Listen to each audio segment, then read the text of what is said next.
Bonjour à tous, mes chers petits auditores. Alors aujourd'hui, un épisode un petit peu spécial. En fait, ça va être le premier, une espèce de bêta test. On verra bien ce que ça donne. Alors pour le coup, j'ai pas de script, j'ai rien. J'ai même pas une feuille blanche avec juste marqué le titre de l'épisode. Alors du coup, en gros, c'est un épisode un peu spécial dans le sens où j'ai voulu faire une espèce d'étude de cas. En gros, de partir d'un sujet. Donc là, ça peut être un film, mais ça peut être une musique, un podcast, un livre, un personnage historique, un personnage de fiction. Peu importe si vous avez des idées, si le format vous plaît. J'ai pas encore commencé, mais si le format vous plaît, vous pouvez renchérir dessus, me filer des idées, des suggestions, what, il n'y a pas de souci.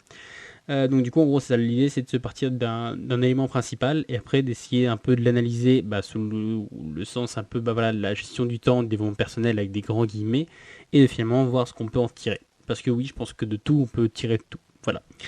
Alors, du coup, pour cette première, le truc sur lequel je me suis déjà focalisé, c'est un film que je vous avais déjà conseillé dans les petites reviews que j'avais fait. Je ne sais plus laquelle c'était, mais c'était une des premières.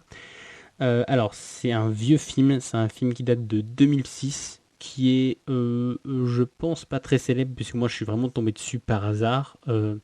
Si je regarde, je crois que Allociné il lui donnait 2,4, donc ils l'ont pas mal descendu, donc sur 5. Donc du coup voilà. Donc en fait ce film là c'est Click, télécommander votre vie, qui est un film qui est sorti comme j'ai dit en 2006, qui est un film de Franck Corassi. Voilà si vous voulez un petit peu des infos. Et qui a quand même une nomination aux Oscars de meilleur maquillage et coiffure. Voilà, on en apprend tous les jours. Mais c'est juste une nomination donc il l'a pas eu. Click, vite fait, si vous voulez voir le film ou autre, je vous conseille de vous arrêter là et de revenir après. Mais si voilà, vous l'avez déjà vu, que vous en foutez, voilà, je vais un peu vous expliquer.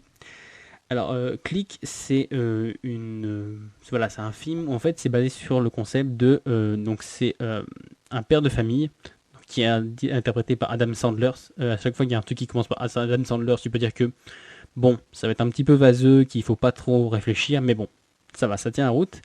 En gros, voilà, il est père de famille, il a un peu, comme tous les pères de famille, des emmerdes avec sa femme, son chien, ses enfants, son taf.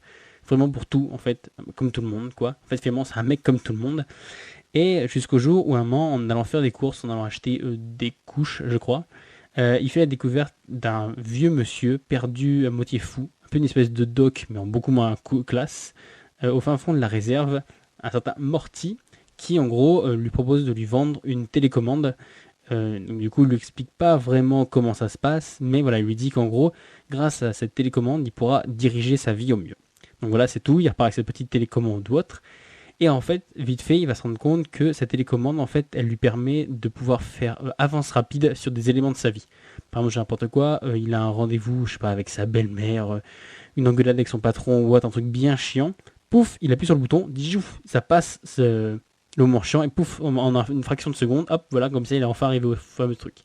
Cette espèce de truc qu'on aurait tous voulu, je sais pas, genre pour ceux qui sont pas croyants, un peu comme moi, genre le dimanche matin à la messe, tu sais, quand tu dis, oh, t'en as pour 1 heure, allez, courage, ça va aller. Donc du coup, tu vois, t'appuies là-dessus, touf, pouf, ça y est, tu viens de te téléporter quasiment à la fin du truc, et voilà, c'est bon, t'as fini. Donc ça, on va dire, c'est le postulat de base, c'est le concept de base. Donc du coup, tu peux te dire que bah ouais, c'est cool, c'est génial, genre ça te permet en gros de passer tous les moments chiants et tous les moments un peu genre voilà stressants, ennuyeux, un peu voilà tous les trucs qui sont un peu déplaisants, de foup directement les switcher. Et donc du coup, jusqu'à présent, le film avance comme ça. Du coup, tu te dis bah c'est cool, mais bon, tu te dis c'est quand même un film, donc tu as toujours un peu le même synopsis, tu sais, genre ça commence de rien. Après t'as un élément déclencheur, donc là la télécommande. Après t'as un côté où t'as l'émerveillement, et après hop, d'un coup il y a un élément perturbateur, revirement de situation, et hop ça finit bien. Et bien là, en fait, l'élément perturbateur, c'est qu'en fait, il va se rendre compte que la machine, donc en gros, voilà, la télécommande qu'il a, en fait, elle va mémoriser les instants qu'il a voulu passer. Si par exemple, je dis n'importe quoi, il a passé du temps, voilà, il l'a passé parce que, voilà, je sais pas, pour prendre l'exemple, il discutait avec sa belle-mère ou autre, du coup, la machine, elle va faire que à chaque fois qu'il avait un rendez-vous avec sa belle-mère ou autre, touf, à chaque fois, automatiquement, ça va être switché. Mais sauf que du coup, le problème, c'est qu'il s'en rend presque compte trop tard. C'est que du coup, bah voilà, à chaque fois qu'il y a une réunion avec son patron, hop, elle est switchée, et du coup, il a aucune idée de ce qui s'est dit parce que du coup voilà il l'a survolé parce qu'il faut se dire qu'en gros c'est pas comme s'il avait vécu, c'est vraiment comme s'il est passé en vitesse accélérée, donc du coup il voit pas du tout ce qui s'est passé.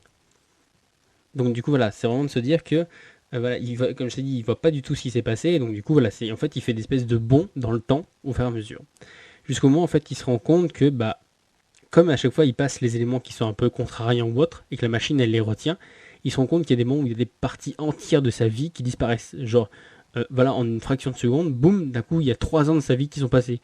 Et avant même qu'il puisse quasiment se rendre compte, ça y est, c'est devenu un vieux con juste au mariage de sa fille. Et qu'au mariage de sa fille, il y a, je sais pas, tu sais, l'espèce de vieil oncle bourré qui fait un peu le discours.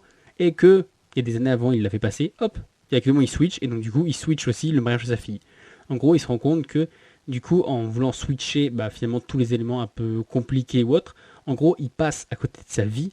Dans le sens où, bah voilà, en gros, parce que il a enlevé tous les éléments déplaisants, sauf que bah, la machine et donc du coup le truc, il l'a retenu et donc du coup il lui a fait switcher un peu bah, finalement toute sa vie, il a traversé toute sa vie, bah voilà, genre sans pouvoir en profiter ni rien.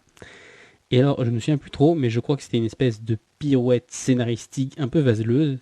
En gros finalement ils arrivent, en fait c'est une espèce, c'est le fameux truc de eh ben non, en fait, tout ceci n'était qu'un rêve, ou ah, ça y est, il est sorti du coma.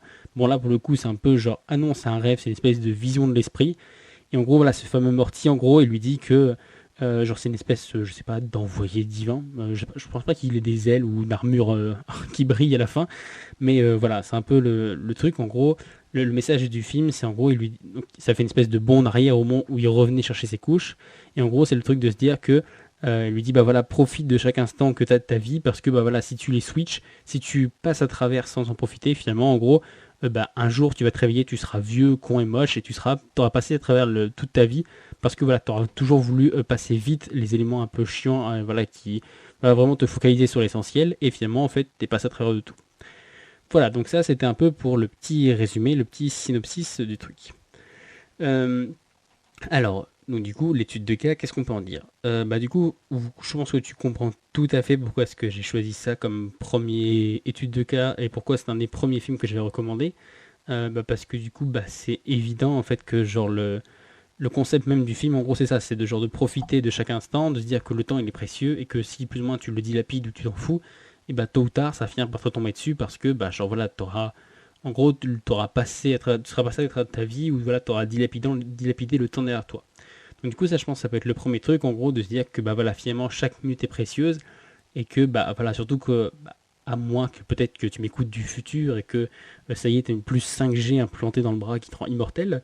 Sinon bah voilà on est tous pareils et tout simplement on va mourir ou tout simplement on vieillit et voilà on se rapproche de la mort et donc du coup en gros voilà c'est de se dire que tu as une durée limitée et que justement si tu gaspilles tout le truc à vouloir trop foncer bah du coup en gros tu perds de vue finalement tout ce qui est autour et donc du coup tu profites plus vraiment de la vie. Après, l'inverse peut être vrai aussi si tu vis que dans le passé, si tu vis que en regardant derrière.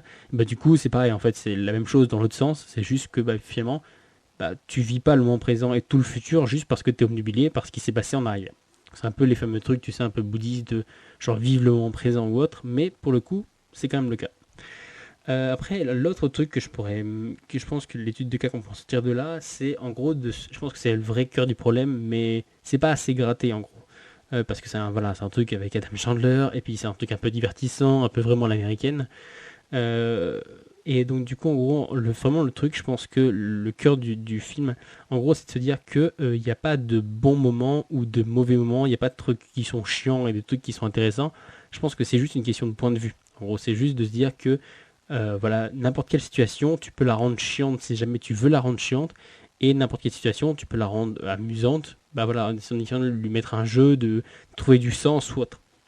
C'est le fameux truc, je sais pas, tu peux bosser chez Google, tu vois, genre d'être la startup par excellence, tu peux avoir un toboggan pour aller jusqu'à ton bureau, et pourtant que ça te fasse chier parce que tu vois pas d'intérêt, tu vois pas de sens ou autre, et en contrepartie, voilà, tu peux travailler dans une conserverie qui met des sardines dans des conserves toute la journée au fin fond de la Bretagne, et pourtant y trouver de l'intérêt parce que bah voilà, t'as l'impression que tu participes à la société, que bah voilà, tu nourris des gens, que tu discutes avec des gens, que voilà, tu fais tourner une petite économie locale. Donc voilà, quand même y trouver du sens. Alors que voilà, ça, on va dire au premier abord, ça pourrait être deux trucs complètement opposés, quoi. Donc du coup, je pense que c'est ça en fait. Le truc, c'est de se dire que il y a des trucs dans lesquels tu peux trouver du sens. Dès l'instant où dans tout tu peux trouver du sens, il faut juste plus ou moins entre parenthèses se donner la peine d'en donner, quoi. Donc du coup voilà, je pense que c'est ça et donc du coup c'est de se dire qu'en gros finalement un bon moment ou un mauvais moment c'est une vision juste qui est arbitraire en gros. C'est juste toi qui décides si c'est un bon ou un mauvais moment. C'est juste un fait. Après c'est toi en gros un bon ou mauvais moment, en fait, c'est juste la valeur émotionnelle que tu accordes à ce moment-là. Et donc, du coup, le moment, lui, il est tel qu'il est.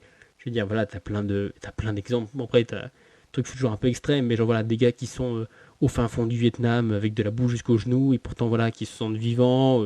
Contrepartie, t'as plein de, voilà, de milliardaires qui se suicident parce qu'ils ont tout et que plus rien n'a de sens pour eux. Donc du coup voilà, je pense qu'en gros, bah tout, il y a pas des trucs chiants, il n'y a pas des trucs qui sont pas chiants, il n'y a pas des trucs heureux, il n'y a pas des trucs tristes, même si quand même. Mais donc du coup, en fait, voilà, je pense que c'est vraiment en fait la valeur émotionnelle que tu accordes à chaque truc qui finalement en fait fait si tu ressens ça comme positif ou négatif. Donc voilà, donc on pourrait dire voilà, après le premier truc de se dire que chaque moment est important, le deuxième ce serait voilà de se dire que bah, toutes les visions positives ou négatives c'est juste une vision de l'esprit et c'est juste toi qui décides. Et enfin, le troisième élément que je peux en sortir de là, ce serait que je pense que c'est vraiment ça en fait, parce que finalement, si tu vas bien dans le film, en gros, après, il finit par passer à des éléments heureux, tu vois, par exemple, comme le mariage de sa fille ou autre, il les passe juste parce qu'au milieu, il y a un truc qui est chiant, il y a un truc qui est long, il y a un truc voilà, qui va emmerder tout le monde. Et donc, du coup, en fait, je pense que c'est ça. Je pense que on n'a jamais de truc, tu sais, genre l'espèce de. Pas le truc en flow state, mais tu sais, l'espèce de moment d'illumination où tout est beau, tout est parfait et tout ça. Je pense que ça n'existe pas vraiment, et je pense qu'en fait, bah, dans tout, c'est que des nuances de gris, quoi. C'est-à-dire que tu peux avoir, voilà, dans des trucs qui sont vraiment infernaux, un petit truc qui, voilà, t'émerveille ou autre. Et autre partie, tu peux avoir dans des trucs bah, où tout va bien, un petit détail, tu vois, un petit orage qui fait un peu grincer la machine, mais bon, ça va pas arrêter la machine pour autant. Donc du coup, voilà, là, par exemple, là, c'était le discours de l'oncle. Le discours de l'oncle, même si ça prend 1 heure ou 2 heures, sur le coup, c'est long, c'est chiant, ça embête tout le monde, mais bon, après, ça fera bah voilà, une anecdote à raconter pour rigoler avec les gens qui étaient là, et finalement, bah, ça n'empêche pas de profiter de tout ce qui s'est passé avant, pendant et après, quoi. Donc du coup, je pense que c'est ça, en fait. Je pense que c'est juste une question de savoir sur quoi se focaliser. Parce que là, par exemple, techniquement, la manette qu'il a, j'ai vu qu'elle se focalise, qu'après, plus ou moins, il la programme, entre parenthèses, pour qu'elle se focalise que sur des trucs qui sont chiants, que sur des trucs qui sont rébarbatifs ou autres. Bah du coup, boum, comme elle se focalise que sur ça, elle se focalise pas sur le fait que voilà, il passe du temps avec sa famille ou autre, ou qu'il voit ses amis ou autre. Non, elle se focalise juste sur le mauvais côté. Du coup, elle switch parce que du coup, elle est programmée pour ça. Et donc du coup, voilà, donc elle fait sauter, elle fait un bond en avant là où elle devrait pas, parce que de manière générale, c'est considéré comme voilà, un bon événement. Encore une fois, tout est une question d'appréciation. Donc du coup, je pense que même la manette, en gros, c'est une. Là, je vais vraiment partir loin. En gros, c'est une extension de ton attention. En gros, c'est de se dire que, genre, la manette, pour moi, là, tu vois, elle se focus que sur le négatif, que sur là, les trucs chiants ou autres, et je pense que c'est exactement la même chose pour ton esprit. Genre, d'un même fait, tu retiendras peut-être que du mauvais, même, tu vois, même si c'est, pour reprendre le machin, voilà, t'assistes voilà, au mariage de, je sais pas, ta fille, ton fils, peu importe, de quelqu'un que tu connais ou même que tu connais pas. Genre voilà, c'est vraiment de se dire si pendant toute la soirée t'as un mec qui plombe l'ambiance, qui machin pendant 1 heure, est-ce que ton cerveau il va stocker ça en souvenir comme une information en mode genre c'est bien, ou alors il va fermer ça en mode genre c'est pas bien. Ça dépendra juste de si c'est focalisé juste sur ce petit élément précis, ou si justement il a tenu compte de la globalité, ou si justement, en gros, son soleil s'est pas laissé assombrir par ce nuage-là, quoi. En gros, voilà, c'est vraiment de se dire que si jamais tu focuses ton esprit juste sur le négatif, et bah tu verras que du négatif, et donc du coup, tu auras aussi l'impression de passer à travers ta vie, parce que du coup, bah, on a tous ce moment-là, en fait, c'est un système de défense. Quand tu es vraiment dans un côté un peu vraiment négatif, que tu bois que du noir ou autre, ton cerveau, il se met en mode bah, défense, et donc du coup, en gros, il se blinde. Genre voilà, il se focus, tu passes à travers tout, juste pour réussir à s'en sortir. On l'a tous eu, je sais pas, par exemple, tu fais un match, je sais pas, tu te broies la cheville, ou voilà, je sais pas, tu t'es battu, t'as mal partout ou autre, ou voilà, t'as de la fièvre. Par exemple, voilà, on a tous eu de la fièvre. Quand t'as de la fièvre, genre tu penses pas genre métaphysique, tu penses pas au bon moment ou autre. Non, ton esprit, il te focalise juste, c'est genre manger, ne pas vomir, boire et dormir. Tu vois, genre vraiment, il se focalise parce qu'il se met en mode survie, il se focalise juste sur des éléments précis. Et donc du coup, tu peux peut-être au milieu de la meilleure soirée du siècle, et ben, tu n'en garderas aucun souvenir parce que ton cerveau il se sera focus sur juste des éléments de bon, survivre et continuer à avancer. En fait, le problème, c'est bon, là c'est parce que vraiment, on va dire entre parenthèses, sa survie est en jeu, mais sinon, de manière générale, bah, en gros, tu peux passer à travers ta vie dans le sens où bah, voilà, tu vas occulter tout le reste parce que tu vas te focaliser juste sur quelque chose. Et donc, du coup, voilà, surtout que si en plus c'est quelque chose qui est négatif, en gros, non seulement tu vas te focus dessus, tu vas oublier tout le reste, mais en plus, tu vas vouloir, genre, accélérer le temps ou vraiment mettre un côté vraiment négatif dessus parce que justement, c'est quelque chose qui t'aura pas plu et t'aura fait le focus dessus. Voilà, bah du coup, c'était tout pour ce premier petit étude de cas. Dis-moi si ça t'a plu, dis-moi si t'en veux d'autres ou autre, s'il y a des petits détails qu'il faudrait rajouter ou des trucs à enlever. Si voilà le format un peu en freestyle sans notes, c'est mieux que celui où j'ai toutes les notes devant les yeux. Voilà, bah dis-moi, tiens-moi au courant, comme d'habitude, like, partage, fais-moi des petits retours. Je vois que maintenant je commence à avoir quelques personnes, c'est vraiment cool. Je commence à avoir quelques retours sur, euh, sur Facebook, bah, c'est pas mal sur Facebook pour l'instant. Et à ce titre, d'ailleurs, je voulais remercier Dolores qui, euh, qui m'a fait un petit retour par SMS tôt le matin. D'ailleurs, elle est très lève tôt. Et moi, je lui ai répondu tard le soir. Voilà, comme quoi. Les fameuses discussions asynchrones. Donc du coup voilà, un petit remerciement à Dolores pour son petit message bah, qui fait toujours chaud au cœur, qui montre que je parle pas à mon fameux mur, hein, pour ceux qui ont écouté jusqu'à la fin Pélican. Voilà, donc du coup voilà que ça fait toujours plaisir. Donc bah voilà, n'hésitez pas, venez discuter ou autre. Plus on s'en plus ça peut être cool. Et puis bah surtout voilà, n'hésitez pas à me laisser vos questions si vous avez des sujets que vous voudrez que je creuse ou autre. Je sais qu'apparemment j'ai des gens. Voilà, apparemment je suis pas tout seul à dire des conneries dans ma chambre. Il y a quand même des gens que j'aide, donc c'est super. Donc du coup voilà, comme Dolores, comme Anya, un peu comme tout le monde, voilà, n'hésitez pas à me faire vos retours là-dessus. Voilà, bah du coup, moi je vous souhaite une très bonne soirée et je vous dis à la semaine prochaine pour un nouvel épisode. Ciao!